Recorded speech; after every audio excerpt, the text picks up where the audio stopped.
Halo semua, hari ini saya akan menjelaskan pentingnya persepsi dalam berusaha.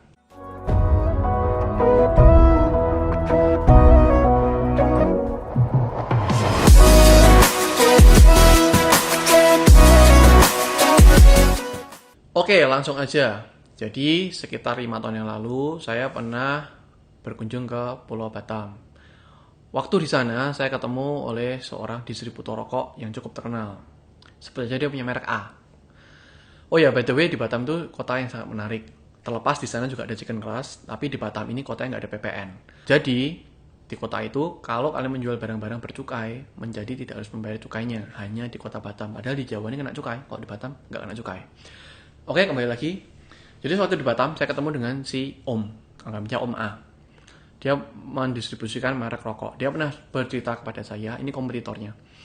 Jadi, kompetitornya ini adalah sebuah merek rokok yang sudah terkenal di kota Batam dan sudah terkenal dalam jangka waktu yang lama. Suatu ketika, merek rokok ini akan melakukan perubahan manajemen. Masukkanlah orang-orang baru di perusahaan tersebut yang masih muda dan sebagian besar idealis. Mereka merasa bahwa desain yang lama ini sudah tua. Mereka harus mulai menjaring orang-orang muda. Mulailah mereka meredesain ulang kemasan dari rokok tersebut. Dan setelah diredesain, memang kemasan jauh lebih bagus. Lalu dilakukan survei. Dan sebagian besar orang di perusahaan tersebut bilang desain yang baru lebih bagus dibanding yang lama. Sudah dapat lampu hijau, digantilah desain-desain rokok yang lama menjadi desain-desain baru. Lalu didistribusikan dengan harapan penjualannya akan meningkat.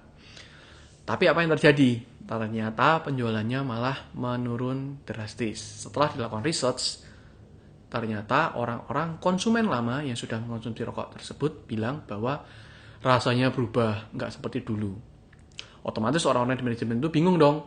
Loh, padahal nggak ada yang berubah nih. Resepnya sama, flavornya sama, sausnya di rokok sama, susunan tembakaunya sama. Tapi kenapa orang-orang pada bilang berubah? Ternyata persepsi. Ternyata orang ngerasa kalau packagingnya berubah, ada yang berubah dari perusahaan, padahal nggak ada yang berubah.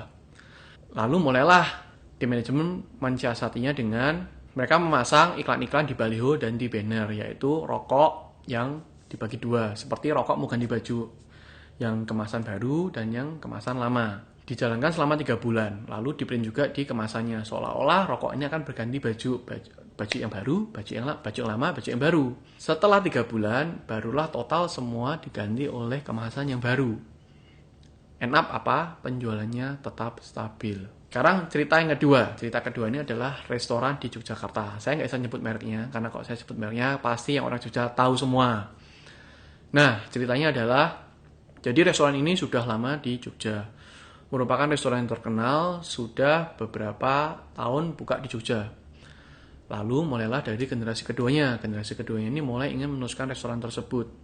Karena generasi kedua ini merasa lebih pintar, mereka tahu bahwa restoran yang nyaman seperti yang di mall, kursinya sofa, pakai AC, lampu penerangannya terang. Dan konsep itulah yang dipakai di restoran keluarganya, restoran orang tuanya. Dirombaklah total, dicat ulang semuanya, dipasangin AC, lampunya diganti lebih terang, kursinya diganti sofa semua, mejanya diganti semua. Dan dibuka lagi. Lalu yang terjadi, penjualannya turun. Kenapa? Padahal lebih nyaman, lebih naik semua, tapi penjualannya turun. Karena ternyata kembali lagi persepsi orang berubah. Orang ngerasa makan di sana kok tempatnya beda ya. Physical environment-nya berubah, catnya ganti. Orang jadi ngerasa resepnya ini ganti nih, jadi rasanya lebih nggak enak.